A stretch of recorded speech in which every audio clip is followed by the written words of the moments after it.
शहरी स्थानीय निकाय राष्ट्रीय सम्मेलन में हरियाणा के कई मंत्रियों ने हिस्सा लिया है। इस कार्यक्रम में पहुंचे हरियाणा सरकार के मंत्रियों ने कहा कि प्रधानमंत्री नरेंद्र मोदी के उस सपने को राष्ट्रीय सम्मेलन पूरा करेगा जो उन्होंने 2047 में भारत के विकसित होने का देखा है।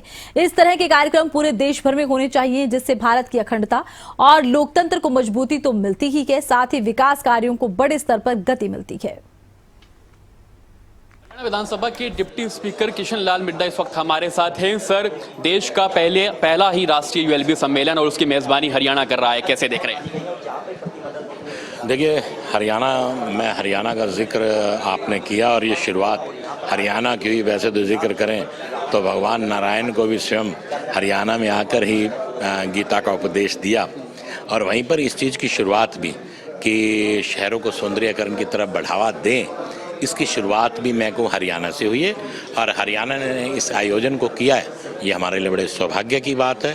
और ये 2 दिन का सेमिनार है, इसे अच्छे ढंग से पूरा करेंगे।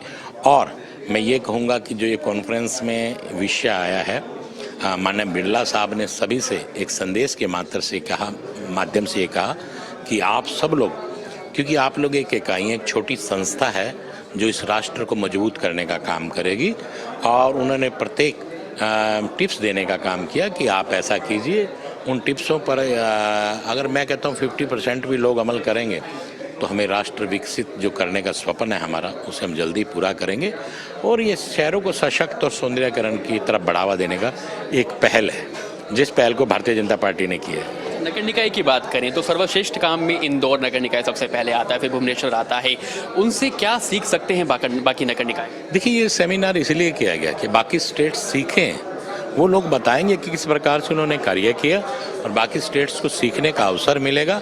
और मुझे उम्मीद है, देखिए, जब कोई आदमी कोई चीज़ सीखता है तो कुछ ना कुछ को अमली जामा पहनाने का काम करता है, और उम्मीद है कि जो अदर स्टेट्स हैं वो इस पर कार्य करेंगे और इसके ऊपर अध्ययन करेंगे हर स्टेट्स, और इसको आगे बढ़ाने का काम करेंगे, तो इससे हम सबको फायदा मिलेगा। 2047 तक हम विकसित भारत का सपना देख रहे हैं, कितनी अहम भूमिका अदा कर सकता है ये सम्मेलन और नगर निकाय ये सपने को साकार करने के लिए? देखिए, जो हमारे देश के प्रधानमंत्री का स्वप्न है, और वो स्वप्न हमारे देश के प्रधानमंत्री का अकेला नहीं रहा, अब प्रत्येक व्यक्ति ये सोचने लगा है। जो सिंदूर मिशन हुआ है, इसके बाद प्रत्येक व्यक्ति के मन में कहीं ना कहीं आया कि हमें वर्ल्ड के अंदर, इस संसार के अंदर नंबर 1 पर आना है, जिसका माने हमारे देश के प्रधानमंत्री ने करके भी दिखाया कि यहाँ बैठकर किस प्रकार से हिंदुस्तान में बैठकर पाकिस्तान में उधर उग्रवादियों के अड्डों को विध्वंस किया गया। एक न्यू टेक्नोलॉजी का इस्तेमाल किया गया, जो इसी सब चीज़ों को लेकर अब देशवासियों को लगने लगा है कि हम लोग पहली शक्ति बन सकते हैं। और 2047 के ये स्वप्न की शुरुआत है, क्योंकि इससे पहले पंचायतों को ऋण के लिए मीटिंग की गई थी, इस प्रकार का सेमिनार किया गया था।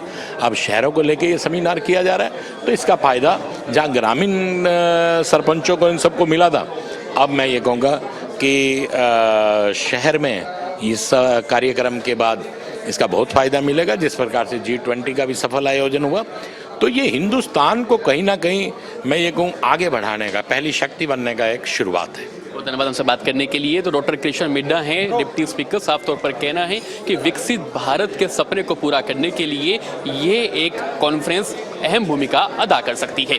गुरुग्राम से वीडियो जर्नलिस्ट जितेंद्र शर्मा के साथ करण जय सिंह, खबरें अभी तक।